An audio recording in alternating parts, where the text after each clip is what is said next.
Hello, everyone.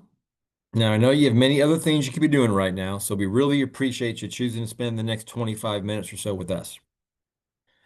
My name is Tommy Papadakis, and I'm part of a team here at Fortinet focused on one thing, and that is helping public sector organizations protect their data from the bad guys as effectively and efficiently as possible. And effectiveness and efficiency is also the goal of this overview. And normally, the agenda in a live meeting will be somewhat dynamic. Where after gaining an understanding of your objectives, you then be able to pick and choose the topics you'd like us to discuss. But since this is a recording, we'll cover some of the most requested topics, beginning with today's threat landscape. Now, you might think you're looking at some type of video game here, but I can assure you this is the furthest thing from a game. This global threat map, hosted by our threat analysts at FortiGuard Labs, gives us a look at what billions of annual attacks looks like in real time. Now, when you look at a global view like this, it's really easy to fall into the trap of thinking that this only applies to some other country or other industry and won't ever happen to your organization. But as we've all heard over the past decade, there are two types of organizations: those who have been attacked and those who are going to be attacked. And in recent years, that theory has become even more real, simply due to the ever-changing threat landscape. 84% of organizations had their employees working off campus for at least a portion of the week, and the number of IoT devices and applications in the cloud has skyrocketed. So as a result, it's anticipated by this time next year, 90% of organizations would have experienced a network security incident. In addition to the digital evolution, that there's so many more challenges to overcome, such as dealing with AI and also with all the environmental, social, and regulatory compliance mandates.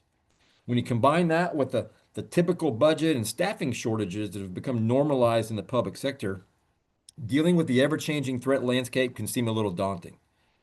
And when we speak with IT professionals in the public sector, the long list of challenges has one common denominator, which is the expanded attack surface. In the world of education, maintaining an uninterrupted learning environment is both the alpha and omega. Just ask any school district who's experienced an outage during online testing week, or a university whose graduation ceremony that was supposed to be streamed suddenly wasn't.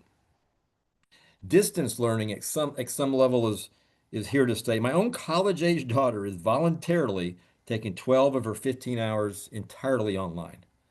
The protection of students' digital records is always at risk, not just from theft, but also from the altering of grades and attendance records, and even information that can affect college or employment applications. When the topic of smart campuses comes up in conversation, I get a wide range of responses because not every institution is the same.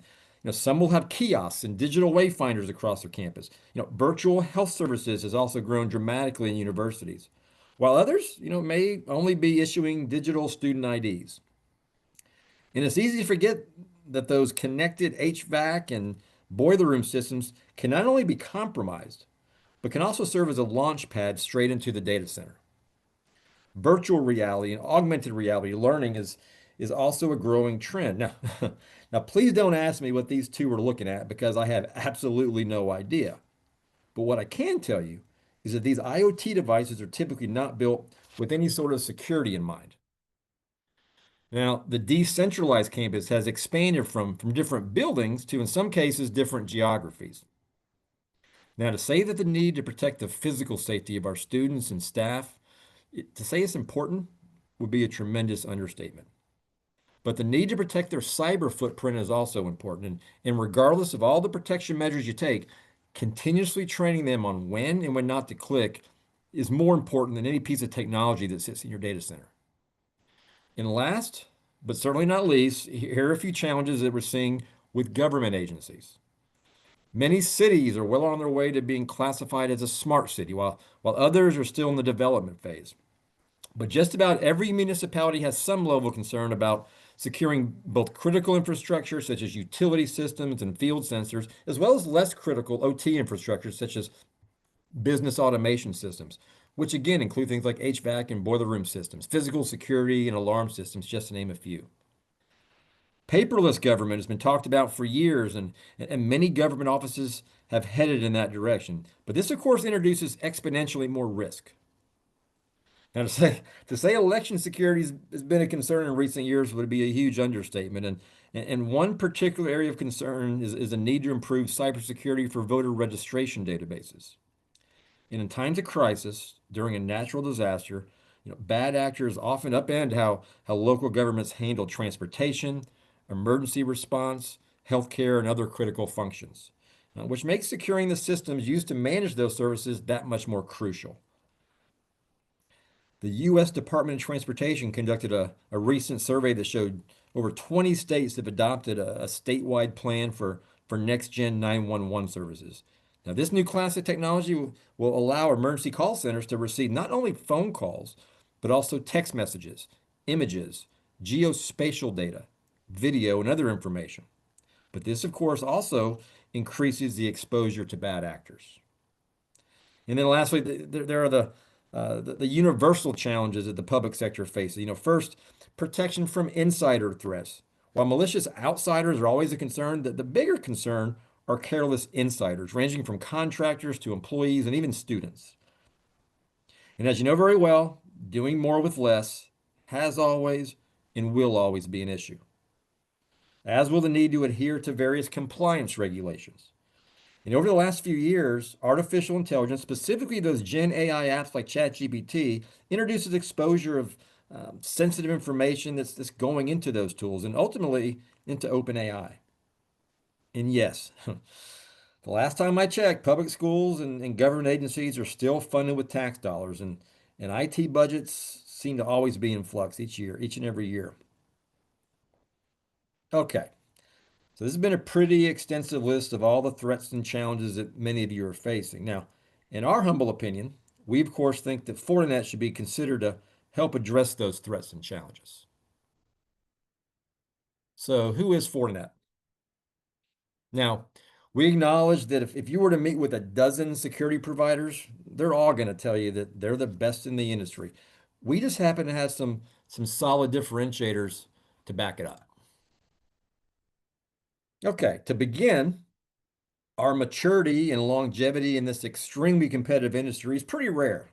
We're in our 26th year of business, and since I joined the company nearly 7 years ago, we've more than tripled in growth, not just in the number of employees, but also the number of support and development centers and also global POPs. Our platform consists of over 60 products with nearly 1,400 patents, which leads the industry. And those patents have helped place us into 12 Gartner Magic Quadrants, which also leads the industry. Our revenues and growing global and U.S. public sector customer base reflects our long-term stability. And that growth is fueled by the overwhelming market share of our foundational product. One out of every two next generation firewalls across the globe is a FortiGate. And while our market share continues to grow, the power efficiency realized through our patented ASIC technology continues to grow at a similar pace. Now, amongst all these data points, there's only one that matters. And that's in addition to being the number one pure play cybersecurity company on the Forbes list, they also have us ranked as the number one most trusted cybersecurity company in the eyes of the industry. So, what makes us different? Well, again, we're among the most stable and mature. We are the most deployed, the most validated, the most patented, the most efficient, the most trusted, with the broadest portfolio. Okay, now for the sake of time, let's take an abbreviated look at just a few of our public sector partnerships across the United States. We're going to start out west in California. Here you can see we have a growing number of partnerships with the state agencies in California. Our local government agencies, for example, in the mountain states and continue to grow. Here you see some of the mountain states and also Colorado. Our K-12 presence in Great Lakes states like Illinois and Wisconsin are really strong. And here's a real high level look at some of the larger universities across the nation.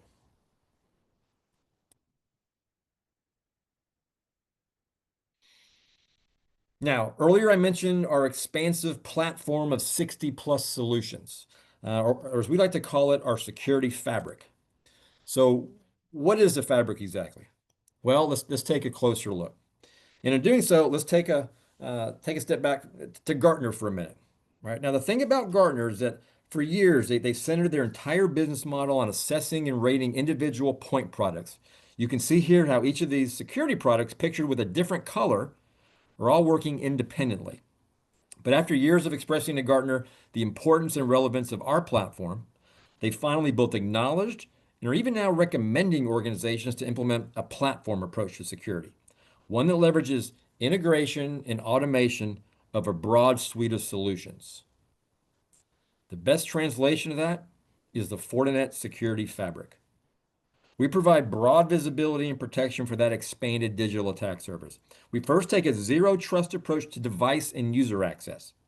And then once they have access to the network, it's of course important to secure it, regardless if the data resides on premise or up in the cloud.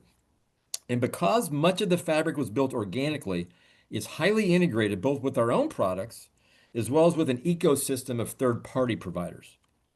The fabric is built around FortiOS, which is the industry's only fully integrated endpoint, network, and cloud platform out there. And because of this integration, the ability for our threat researchers at FortiGuard Labs to obtain threat intelligence and protect each of the various attack vectors almost instantly through automation is not only relatively easy, but it's extremely differentiated.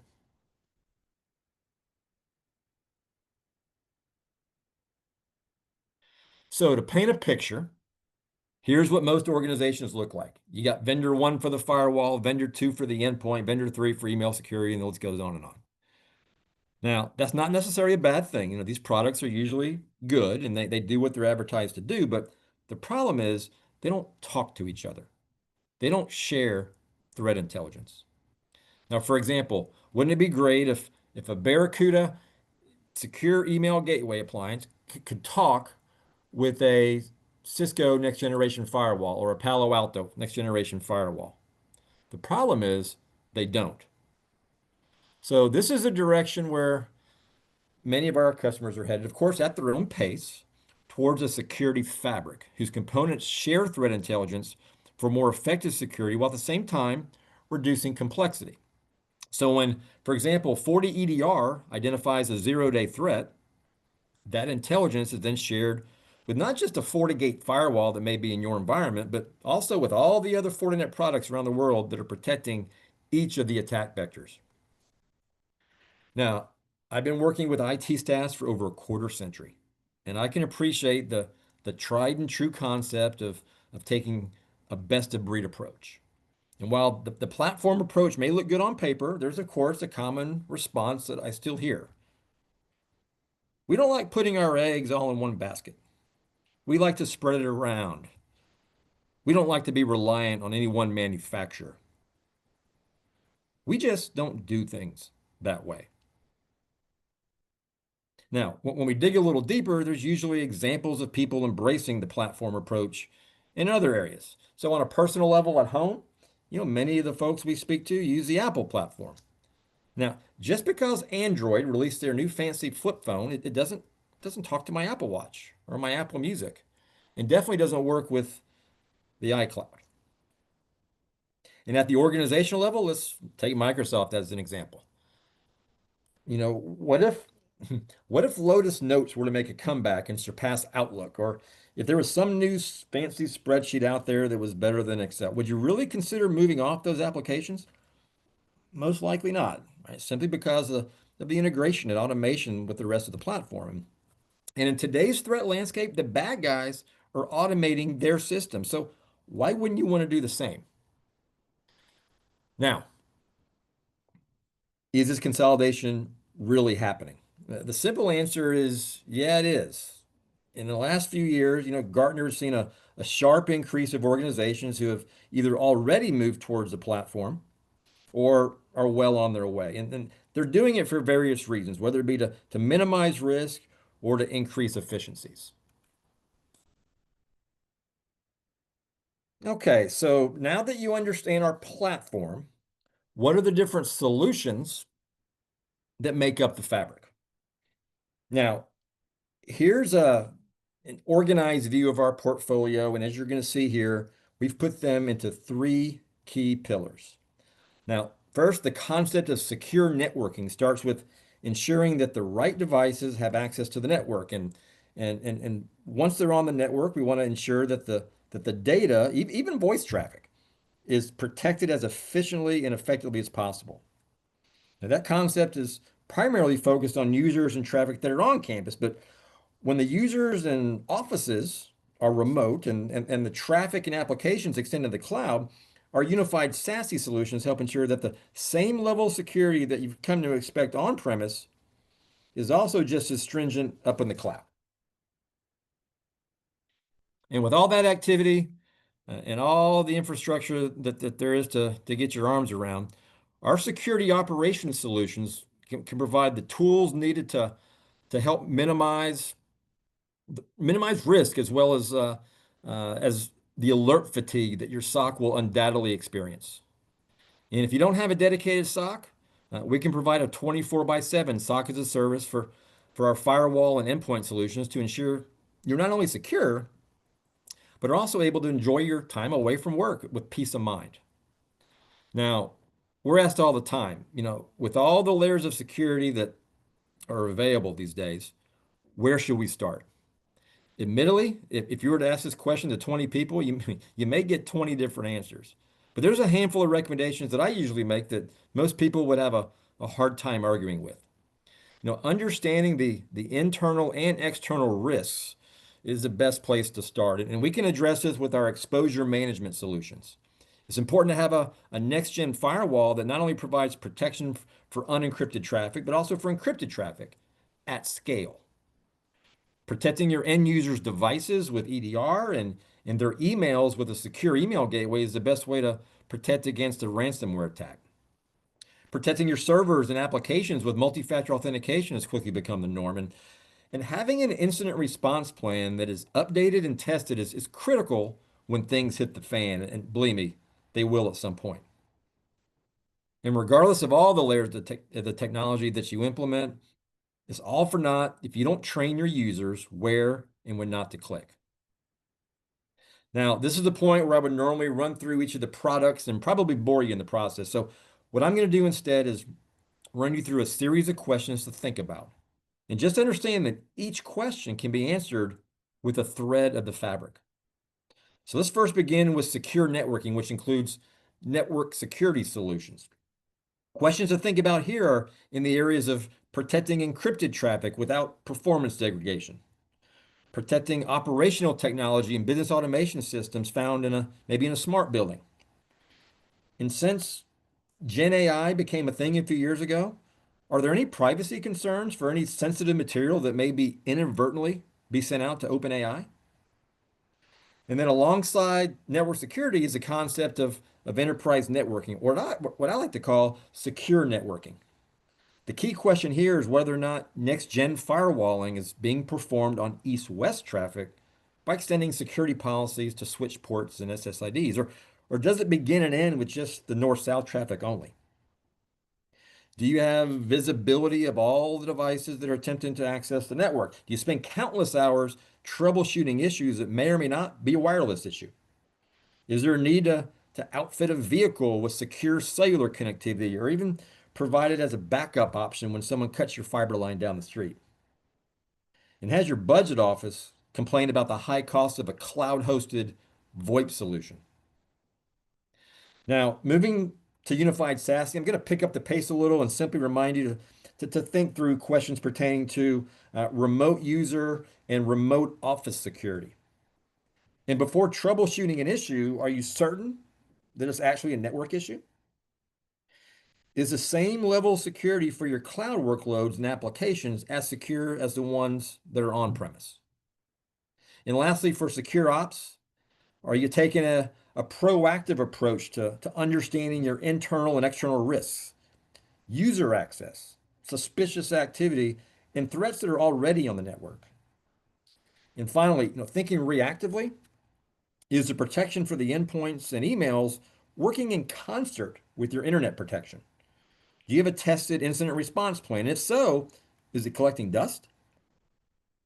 And most importantly, could your IT staff be stretched any more thin than it already is?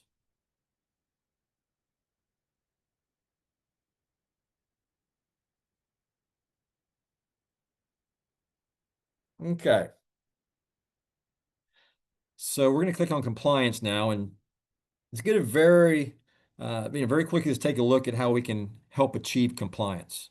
If you're familiar with the NIST framework, you're well aware of the five key areas of focus: identification, protection, detection, response, and recovery. And while no single product can ensure 100% compliance, it only takes a few layers of technology with the right capabilities to get you on the right path.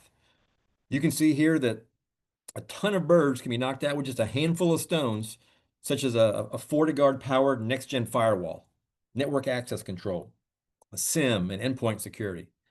But the beauty of this visual is that you can see how nearly all of your technology based compliance needs can be met with a single, integrated, and automated provider.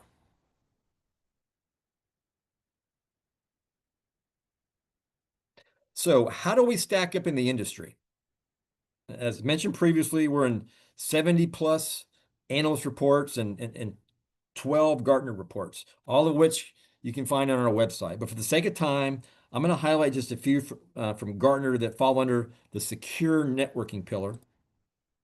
Now, as you can see here on the outer edges, we've been recognized over the last couple of years as industry leaders for both network firewalls and SD-WAN.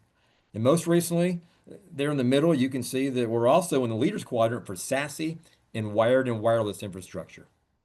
And yes, you're reading that correctly. Cisco is no longer in the leaders quadrant.